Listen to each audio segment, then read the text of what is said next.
মূলত গাড়ি স্টার্ট বন্ধ রাখা অবস্থায় আপনি যখন রাত্রে পার্কিং করে থুয়ে যাবেন, তখন সম্পূর্ণ মোবিল আপনার চেম্বারে চলে যাবে।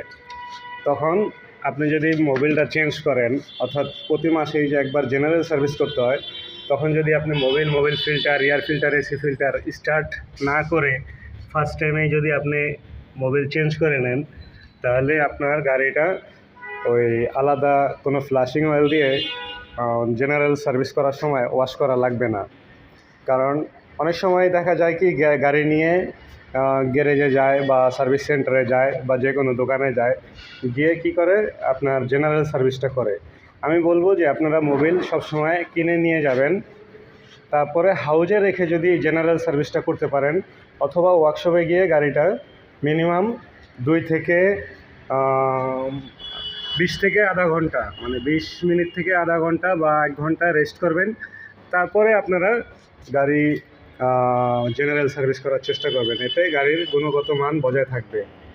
আর আমি সবসময় এটাই করি, সবসময় গাড়ি যখন অফ থাকা অবস্থাতে যখন আমি রাত্রে পার্কিং করে থুয়ে যাই, আমি পরের দিনের যে কোনো এক সময় জেনারেল সার্ভিস করে নিয়ে যাই।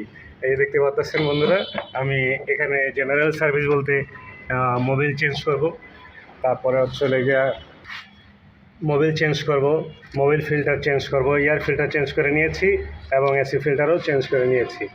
তো সবসময় আপনারা চেষ্টা করবেন যে গাড়ি স্টার্ট না করে, অর্থাৎ রাত্রেবেলা যদি আপনারা গাড়ি চালায় আইনা রাখেন, অথবা যে কোনো সময় গাড়ি চালায় আইনা রাখেন, আনার পরে আপনারা চেষ্টা করবেন যে গাড়ি বন্ধ থাকা অবস্থায় ঠান্ডা ওয়েদারে, ঠান্ডা যখন হয়ে যাবে, অর্থাৎ মোবিল যখন একদম চেম্বারে চলে যাবে, তখন আপনি করবেন, কি বলে, জেনারেল সার্ভিসটা করবেন।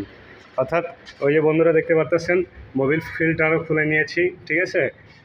এখন মোবিল ফিল্টারটা আমরা লাগাই নেব, পাশাপাশি মনে করেন হচ্ছে লেগা টুকটাক কিছু সার্ভিসিং করে নিব।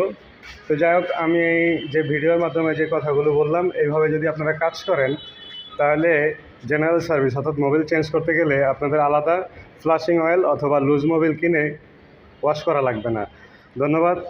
যদি ভিডিওটা আপনাদের ভালো লাগে, অবশ্যই গাড়ির মালিক, ড্রাইভার, ভাই বোন, বন্ধুরা যারা আছেন, ভিডিওটা বেশি বেশি করে শেয়ার করে দিবেন।